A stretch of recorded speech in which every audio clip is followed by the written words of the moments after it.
Mpendo wa mwana wa Mungu, Bwana Yesu Kristo asifiwe. Nataka nikuletea ujumbe huu wa amani unapopita kwenye magumu, unapopita kwenye changamoto mbalimbali. Wakati mwingine hauhitaji kujua nguvu ya zile changamoto ambazo unapitia, lakini tuamini katika nguvu ya Mungu ambaye anaweza kukutoa kwenye hizo changamoto kwa namna ambavyo yeye mwenyewe anajua, na alishafanya kabla na atafanya tena na tena, na muamini yeye. Jifunze kwa Daudi, neno ambalo mara nyingi tunalisoma kwenye ile Samueli wa kwanza ile sura ya 17 juu ya habari ya ushindi wa Daudi kwa Goliati, ni kutoka katika ule mstari wa 42 mpaka ule mstari wa 48. Maandiko yanasema kwamba yule Mfilisti Goliati alipomwona Daudi anamjia, akaanza kumtukana Daudi kwa miungu yake. Akamwambia Daudi juu ya hali aliyokuwa nayo, akamwambia kwamba wewe unanijia mimi kwa namna ambavyo unanijia, unaniona kama mbwa, na akamwambia kwamba unanijia kwa fimbo. Mfilisti akamlaani Daudi kwa miungu wake, na maandiko yanasema Daudi akamsogelea yule Mfilisti akamwambia, wewe unanijia mimi na upanga na fumo na mkuki, bali mimi ninakujia wewe kwa jina la Bwana wa majeshi, Mungu wa Israeli uliyemtukana.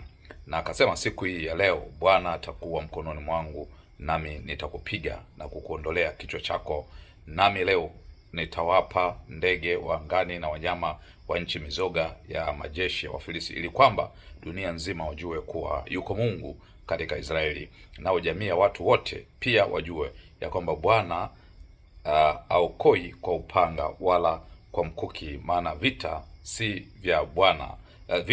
Anasema maana vita ni vya Bwana, naye atawatia ninyi mikononi mwangu. Maneno haya yalikuwa yanatoka kwa Daudi wakati akiwa kijana mdogo, na alipokuwa anaenda kwenye ile vita tayari Daudi alishazalaulika kabla. Na ukisoma kwa mfano mistari iliyotangulia, ukisoma ile Samueli wa kwanza ile sura ya 17 mstari wa 28, maandiko yanasema ndugu yake Eliabu alipomwona Daudi anavikaribia vita, akamwambia kwa Daudi kwamba wewe umeacha kondoo wa baba wale na nane, lakini akamwambia wewe umekuja kuvitazama vita. Kwa hiyo ilikuwa ni dharau ya kwanza. Dharau ya pili aliipata Daudi kwa Sauli. Sauli alipokutana na Daudi, watu walipomletea Sauli Daudi, Sauli akamwambia, wewe ni kijana mdogo sana, huwezi wewe kushinda hii vita. Alafu Daudi akamweleza Sauli yale ambayo Mungu tayari alishamemfanyia wakati akiwa kijana mdogo anachunga kondoo baba yake.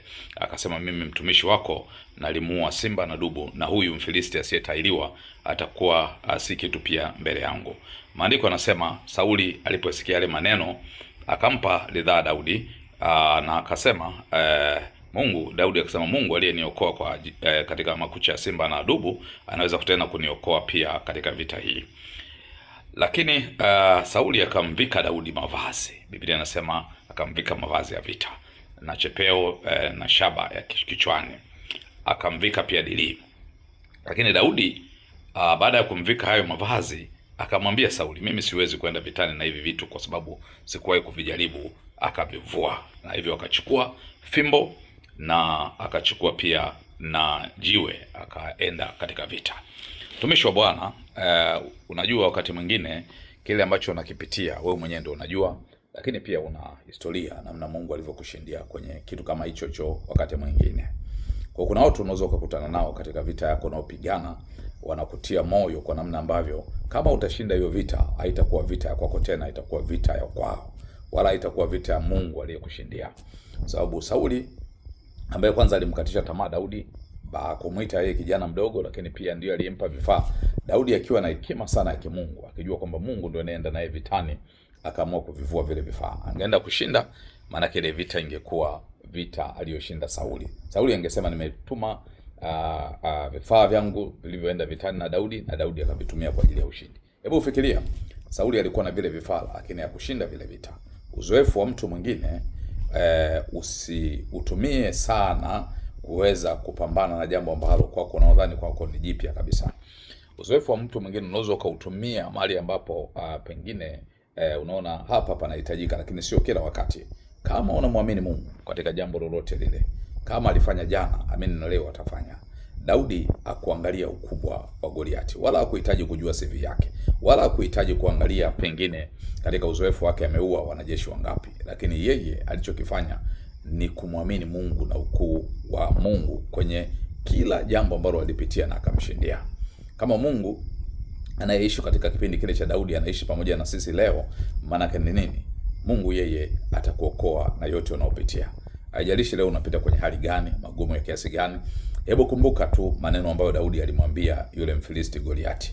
Kabla ya kuanguka kwa Goliati, Biblia inatuambia kwamba Daudi alimtamkia Mfilisti maneno ya ushindi. Jambo lolote unalokabiliana nalo leo, amini ndani ya moyo wako kwamba hilo jambo sio gumu kwa Mungu. Hilo jambo umelishinda. Inawezekana likaonekana mbele yako ni gumu sana, likaonekana labda limechukua muda mrefu, au watu wako walio nyuma ya jambo hilo pengine ni wengi, lakini amini kabisa kwamba Mungu wa majeshi, yeye ni Mungu ambaye ashindwe na jambo lolote. Na Daudi akaanza kutangaza ushindi. Kabla ya ushindi akasema kwamba leo Mungu atakuwa mbele ya hawa Wafilisti wengine, na hapa akasema kwamba ili watu wajue, watu wote wa dunia wajue kwamba Mungu haui kwa upanga tu wala kwa fumo, lakini Mungu pia anaweza kutumia nguvu yoyote ile ya kwake kuweza kuangamiza au kumaliza vita unayopitia. Na akasema hii vita sio ya kwangu, hii ni vita ya Mungu. Kwa kabidhi vita yako mikononi mwa Mungu, bila kujali pengine ni vita kubwa kiasi gani, kwa sababu kwa Mungu yeye hakuna jambo lililo kuu kuliko ukuu wake. Daudi hakuhitaji kujua sifa za Goliati wala ukuu wa Goliati wala historia yake wala CV yake au wasifu wake, wala hakutaka kujua kwamba Waisraeli wameshindwa mara ngapi katika ile vita. Alichojua tu ni kwamba Mungu wake ambaye anakwenda naye vitani atakwenda kupigana naye kutumia kitu chochote kile. Goliati alipojipanga akiwa na fumo, akiwa na kombe na mikuki ile, akiwa na lili, Daudi akajipanga akiwa tu na kombeo pamoja na jiwe. Mungu wakati mwingine anainua wanyonge ili kuangusha wale wenye nguvu. Na ndicho kilichotokea hapa. Kama Mungu angemtumia Daudi akiwa na vifaa vya vita, alafu angeenda akamshinda Goliati, ile vita isingekuwa na masimulizi wala Mungu asingeweza kutukuzwa. Kwa Mungu wakati mwingine anaweza kutumia mazingira ya kinyonge, mazingira ambayo pengine watu wanasema hili haliwezekani, ili kudhihirisha ukuu wake. Mikate 5 na samaki 2 inalisha watu 5,000. Lazaro ambaye aliachwa wakati anaugua ili afe, Yesu akaja kumfufua. Mama aliyetokwa damu miaka 12 aliachwa na Mungu katika miaka hiyo 12 ili historia itengenezwe, ili shuhuda zitengenezwe. Na baada ya miaka 12 yeye ambaye alimwacha yule mama katika kipindi kile cha mapito ndio huyo aliyekuja kumponya. Yule kiwete ambaye alizaliwa tangu kuzaliwa akiwa kiwete, akikaa kwenye mlango wa hekalu pale, Matendo ya Mitume sura ya 3, aliachwa katika kipindi hiko mpaka miaka 40 ili utukufu uje kuonekana wakati Yesu amekwisha paa mbinguni, mitume waonyeshe ile nguvu ya Yesu Kristo. Kwa kuna wakati Mungu anaweza kuachilia tatizo kwenye maisha yetu ili baadaye lile tatizo liinue utukufu wake, ili pengine pia watu waweze kusimama kujua Mungu yupo licha ya kwamba tulipita kwenye tatizo hilo kwa muda mrefu. Kwa mtumishi wa Mungu, leo ninakuambia katika jina la Yesu, vita unayopitia sio vita ya kwako. Shida unazopitia sio shida za kwako. Hebu muite Mungu kwenye shida yako. Daudi mfalme katika Zaburi ya 18 anamtaja Mungu kwamba Mungu yeye ni nguvu zake, yeye ni kimbilio lake. Anasema ndio Mungu wa kusifiwa, na anajua kabisa nguvu na wokovu wake na ngome yake yatoka kwa Mungu. Kwa hiyo anajua kwamba Mungu anaweza kumwokoa na kila jaribu. Nikutie moyo leo katika kila jaribu unaopitia. Mungu yupo na Mungu anajua, Mungu anasikia changamoto zote ambazo kwako unaziona ni ngumu, kwako unaziona kwamba zinaumiza moyo, tayari kwa Mungu zimeshafika. Anaweza kubadilisha hali au akakubadilisha wewe katika hali unayopitia. Akakuacha kwenye muda ule ambao ungetamani utoke, uendelee kubaki kwenye jambo hilo, lakini atakapokuja kukutoa itakuwa ni utukufu mkubwa. Au akaliacha lile jambo liendelee kubaki kwenye masikio na macho ya watu, waone kwamba huyu mtu kama anaangamia, lakini baadaye Mungu akaja kubadilisha kile ambacho kwako ndani kwamba ni maumivu kikaja kuwa ni jambo la sifa. Mungu anaweza kufanya jambo hilo. Hebu muamini Mungu katika kila jambo unalopitia, katika kila shida unazopitia, na Mungu atakufanikisha katika jina la Yesu. Ninakuombea amani ya Bwana siku ya leo. Ninakuombea utulivu wa moyo. Ninakuombea nguvu za Mungu, na Mungu akupiganie, Mungu akulinde, Mungu akutetee. Tuombe. Baba mtakatifu, Mungu wa milele, nalimidi na kulitukuza jina lako lililo njema. Asante Bwana kwa ajili ya wakati huu. Asante kwa ajili ya fadhili, rehema na huruma zako ambazo kwa hizo Bwana Mungu tunaweza kukusifu, kukuimbia na kukutukuza. Baba, tunapokuja kwako Mungu siku ya leo, tunajikabidhi mikononi mwako. Tunaomba ulinzi wako kutoka mbinguni. Baba, ukatulinde dhidi ya mabaya yote. Linda mchana, linda asubuhi, linda usiku, na utusaidie Bwana kuweza kuamini kabisa nguvu zako zinaweza kushinda kila changamoto tunazopitia. Baba, uwe pamoja nasi siku ya leo na ukatuhifadhi hai katika jina la Yesu na kwa damu ya Yesu Kristo tumeomba. Amen. Tumishi wa Mungu, Mungu akulinde leo. Amen.